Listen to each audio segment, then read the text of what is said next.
شهر رمضان فرصة جديدة لتغيير حياتك، فهل أنت مستعد؟ السلام عليكم ورحمة الله وبركاته. أهلا وسهلا ومرحبا بكم في لقاء جديد. شهر رمضان شهر الرحمة والمغفرة، وفيه تفتح أبواب الخير والتوبة. من أدرك رمضان فقد أدرك فرصة عظيمة للرجوع إلى الله تعالى وإصلاح النفس.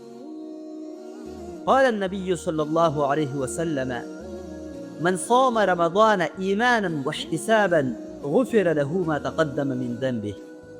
فيا أخي الكريم، اجتهدوا في الصيام والصلاة وقراءة القرآن، وأكثروا من الذكر والدعاء، واجعلوا هذا الشهر بداية لحياة أفضل وقلب أقرب إلى الله تعالى.